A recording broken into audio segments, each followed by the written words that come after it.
Hello everyone and welcome. My name is Cooper MTG and today I've got a Strixhaven pre-release pack. This is the Lorehold version. Let's go ahead and get into this.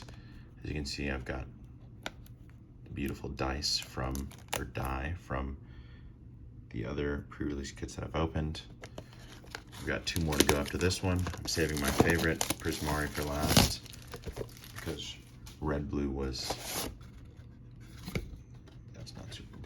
Red-blue was always my favorite color pairing, going all the way back to Return to Ravnica with Izzet, which is kind of when I first started, and I actually really like this die. The red and white is pretty cool.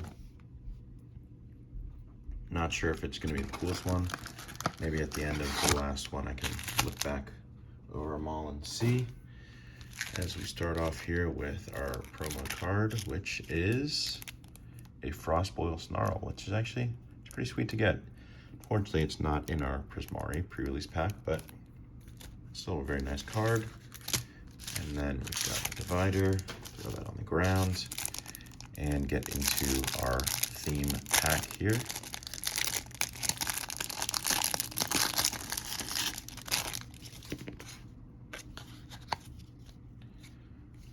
All right, some sweet Lorehold cards.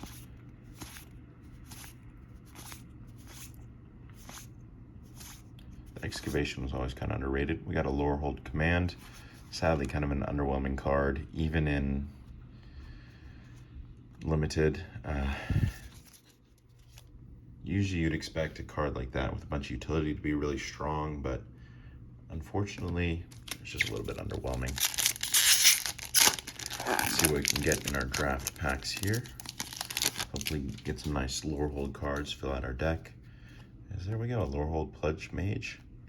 Honestly, a pretty sweet card. I don't know if it's the best Pledge Mage, but very solid one. I think the blue-green one might be the best.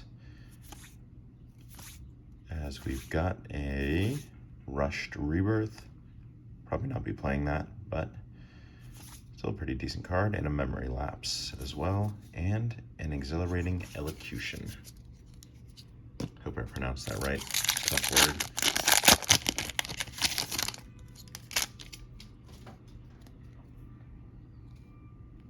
All right, here we go. Getting some Prismari cards. The worst Unholy Heat, just based on the art anyway. Pest Summoning, sweet card for sure. As we've got a Dream Strix.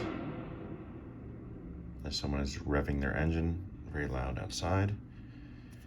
And we've got an Eliminate and a Token.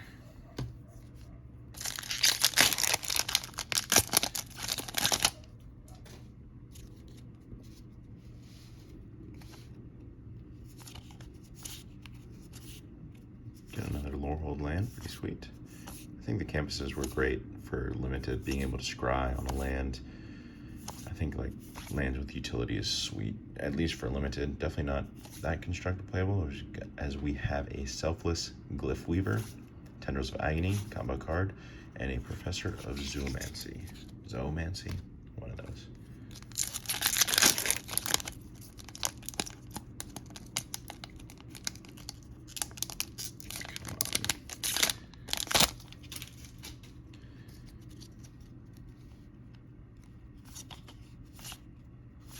Thrilling Discovery was a great card, but it was in the there we go, the Dragon's Approach deck, where you'd play, oh god, what's the Lorehold Dragon's name? We've got a Fervent Mastery. Interesting. I don't even remember seeing that card. Cultivate and a Spirit. Yeah, it was great in the Dragon deck because you could, I think you could basically cast. Or you wouldn't cast it, but you'd get the dragon on turn 4, I think, maybe turn 3 pretty consistently. You had to use the loot spell that created a treasure as well, and had to draw pretty lucky with your dragon's approaches. But that was actually a pretty fun deck to play, and it was very low skill level, so it's kind of one of those arena cards. We have a Plarg and an Augusta, Dean of Order, the Revitalize, and a Plum, the Forbidden as our last card. But yeah, it was one of those decks where you could just play it, and if you win, you win. If you don't win, you'd probably lose by turn 6, but it was still fun to play either way. Anyways, guys, that has brought us to the end of this video. If you're still watching it and you enjoyed, please feel free to like, comment, and subscribe. And as always, thank you so much for watching.